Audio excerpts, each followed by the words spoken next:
Assalamualaikum warahmatullahi wabarakatuh. Saya Sri Rosa Aisyah Putri Bahari, absen 30 dari kelas 12 MIPA 7. Di sini saya akan menjelaskan mengenai laporan keuangan. Laporan keuangan merupakan catatan informasi yang memuat tentang keuangan suatu perusahaan dalam satu periode akuntansi, yang dimana laporan tersebut dapat menjadi gambaran bagaimana kinerja perusahaan tersebut. Nah, laporan keuangan yang lengkap biasanya meliputi laporan laba rugi, laporan perubahan ekuitas, neraca, laporan arus kas, dan laporan catatan keuangan. Nah, untuk laporan laba rugi ini berfungsi sebagai untuk mengetahui apakah bisnis berada dalam laba atau rugi.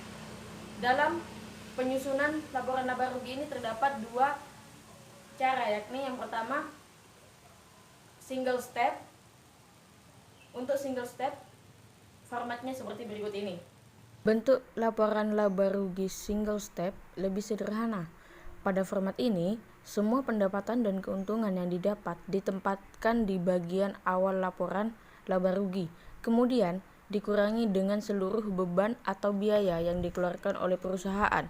Selisih antara total pendapatan dan total beban inilah yang menunjukkan laba rugi perusahaan pada periode tersebut.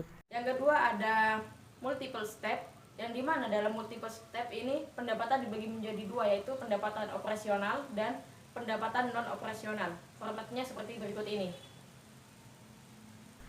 Berbeda dengan single step, format laporan keuangan laba rugi multiple step lebih kompleks.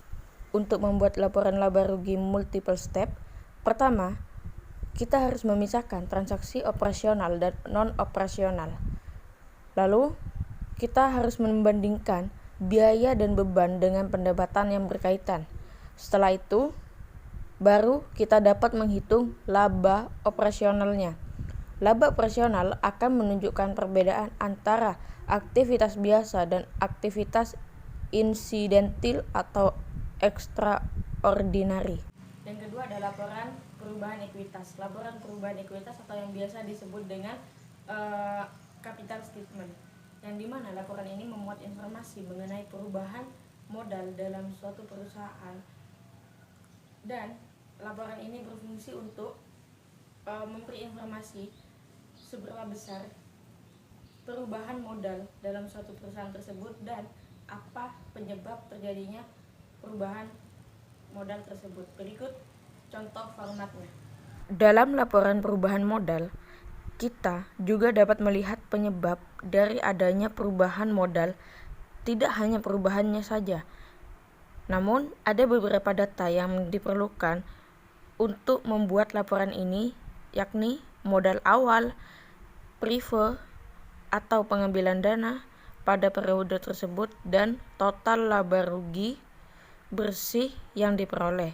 Untuk membuat laporan ini dibutuhkan laba rugi, maka laporan ini dibuat setelah laporan laba rugi selesai. Yang ketiga ada neraca atau yang biasa disebut dengan balance sheet, yang merupakan laporan keuangan yang menunjukkan posisi dan informasi mengenai keuangan suatu perusahaan. Neraca terdiri dari dua bentuk, yaitu account form dan report form. Dalam laporan neraca ini memuat tiga bagian pokok, yaitu aktiva, kewajiban, dan modal. Aktiva sendiri merupakan harta yang dimiliki perusahaan yang memiliki manfaat di masa depan. Aktiva terdiri dari dua, yaitu aktiva lancar dan aktiva tetap. Yang kedua, kewajiban. Kewajiban terbagi menjadi dua, yaitu utang lancar dan utang jangka panjang. Yang ketiga ada modal. Modal merupakan harta kekayaan yang dimiliki oleh pemilik perusahaan.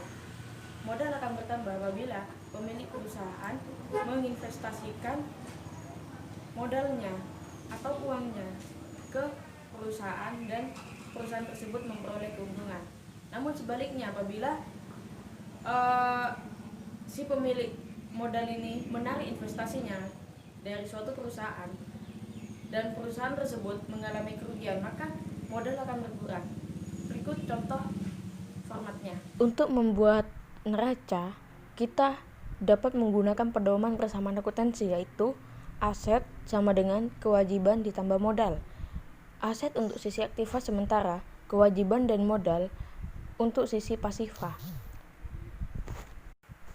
Antara sisi aktiva dan pasiva harus seimbang.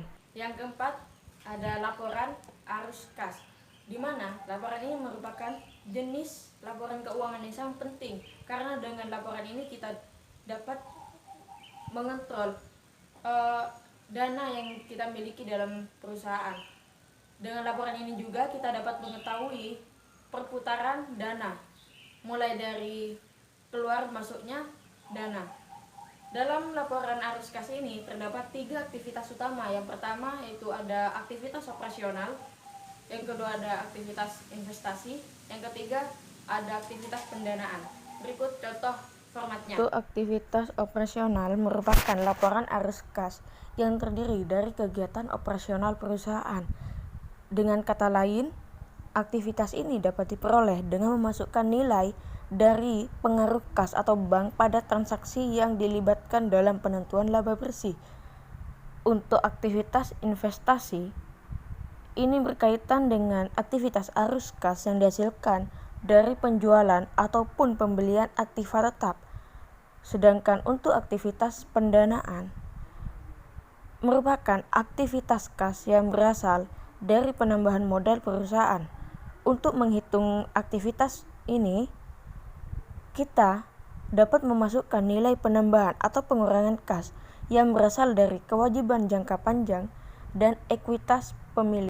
Yang terakhir ada catatan laporan keuangan, di mana catatan laporan keuangan merupakan salah satu unsur penting dalam laporan keuangan yang menyajikan informasi penjelasan atau daftar secara rinci mengenai nilai suatu pos yang disajikan dalam bentuk laporan realisasi anggaran, neraca, dan laporan arus kas dalam rangka pengungkapan yang memadai.